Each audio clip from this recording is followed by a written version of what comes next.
So at the end of the day, death is a gift. Why did you write that book? You know, that book, it's amazing because it just came to me. It's almost like, I feel like maybe how your song came to you. It wanted to write itself because I could not get past this point of how can someone you love so dearly, who's so close to you, a body, a form, a man, be gone and you're still here. I couldn't understand that. Where did he go? And why am I still here? And who am I that I'm still here? What of me is of value? What of him still lives? So I was reckoning with these concepts, and that book just came out of it. Death is a gift, because what it is not a final ending. It can't be. No. Otherwise, what we are like. He lives on. He lives on. Your mom lives on. Right. We do not leave. We transition out of the flesh into our spiritual wholeness. Mm-hmm. And we still dwell in this realm, just in a different, a different aspect of ourselves. I feel like we're even more powerful in so-called death.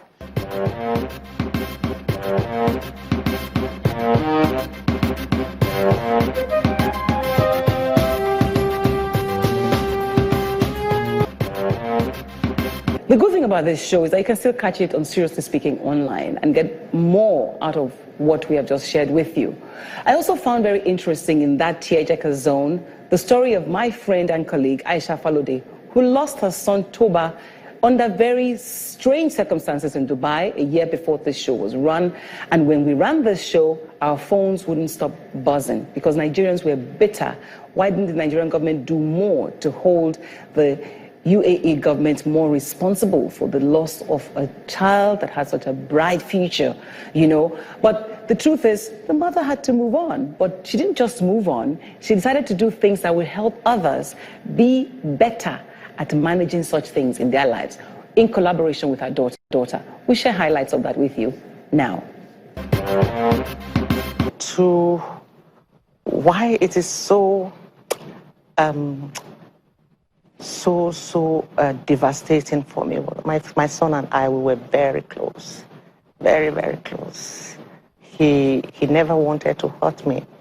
Toba he loved me. He loved me purely. Your second child? He was my second child and my only son, because I have two children, the girl and Tulu and Toba. And for the years that Tulu was away, because Tulu left for England from JS3, it was Toba and I in Nigeria. So you see, the bond was there. If he wasn't in school, we went everywhere together. Everybody knew Toba who knew me. If he was on holiday, he went to work with me, so to speak. He was a mommy's boy, and I loved him. Good-looking one of that. Look at him hugging mommy with. And I loved him for that. Toba would be the one to say, "Mommy, you know what? Stay in bed today. I will do everything." He will be the one to say, hug me and say, "Mommy, you smell so nice." He will be the one to say to me, "Mommy, you look beautiful." When he was just, he was a perfect boy.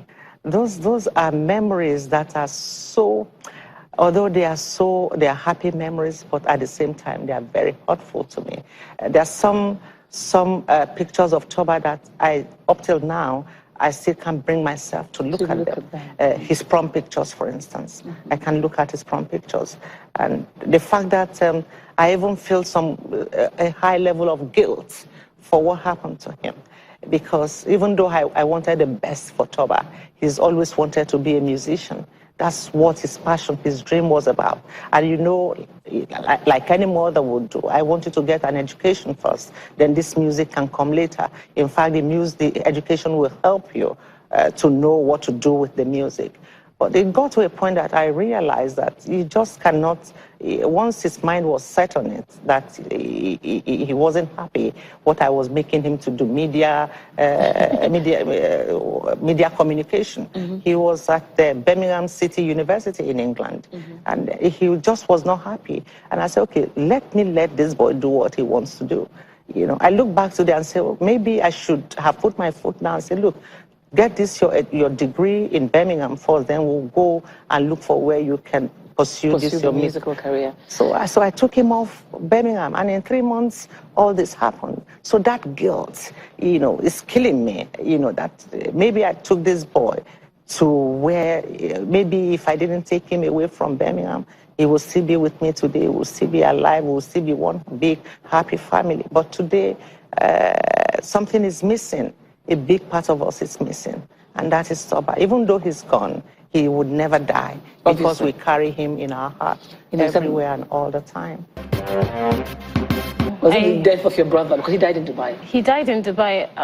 That changed because we were actually in Dubai for Christmas. That was the whole family was in Dubai with Toba. The whole family was there, and we had a good time because Toba was very happy. He was doing his audio production at the SAE Institute, so he was exploring his music. And he had grown so much. He surprised me with his maturity because he was just 19. And I was so happy for him. We were all really happy to be together. And just a couple of months, about a month later, just over a month later, my friend came over with her mother, and I instantly knew something was wrong. They came to visit? No, they were the ones that broke the news to me.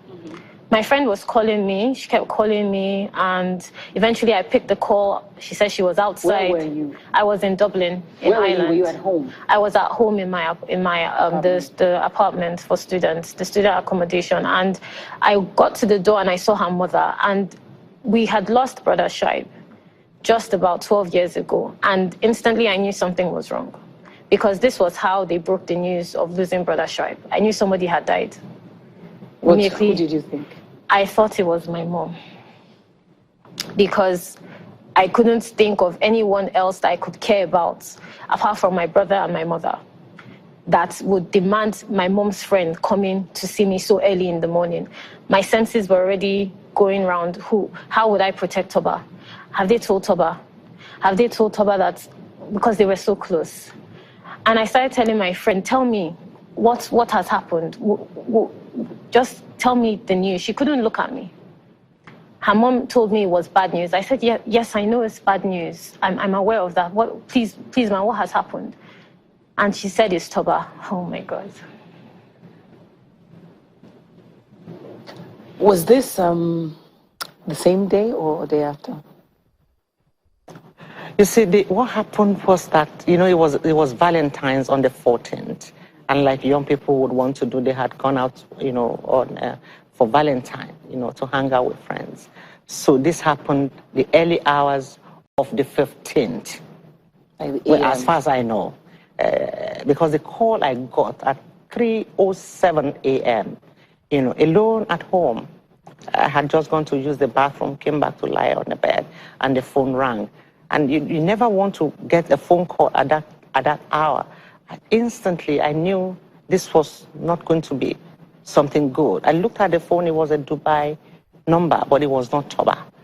And I picked it, the person would not say anything other than, this is not good, this is not good. And was it a Nigerian voice? Yeah, it was a Nigerian voice, because the apartment where he lived has what you call a security post, because you have to pass in front of the security to go to the lift to get up to the floor you were going to. So when he said that and cut the phone, I tried to call that number back. It wasn't now going through anymore. So I decided to be calling Toba's number. That too was not going through.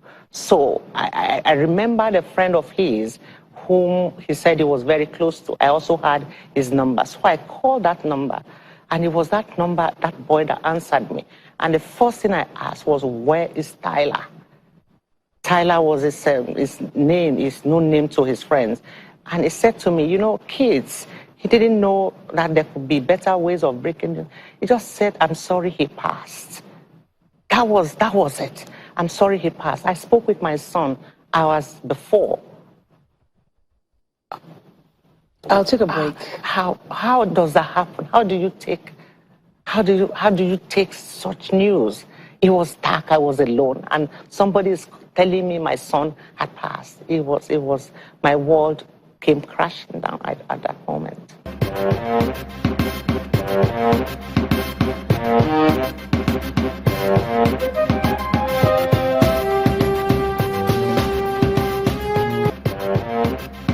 Toba still rests, but the good thing about it is Aisha and her daughter are doing very well. Aisha's daughter is now a graduate of law. She's moved on with life, but the memory of their brother and son still remains in the book that they wrote, and they're trying to put his music together to ensure that at least the little piece of work that he did remains with all of you and all of us for time being.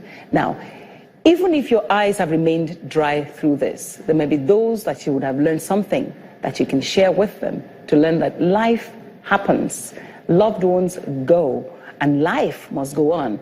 But then you can make life meaningful by making their life meaningful, immortalize them in one way, either in working harder to do the things that they want to do with their lives, like people like OK has done, or just be able to share your pain in song, like Gloria did, or put it down in a book. Let somebody else learn.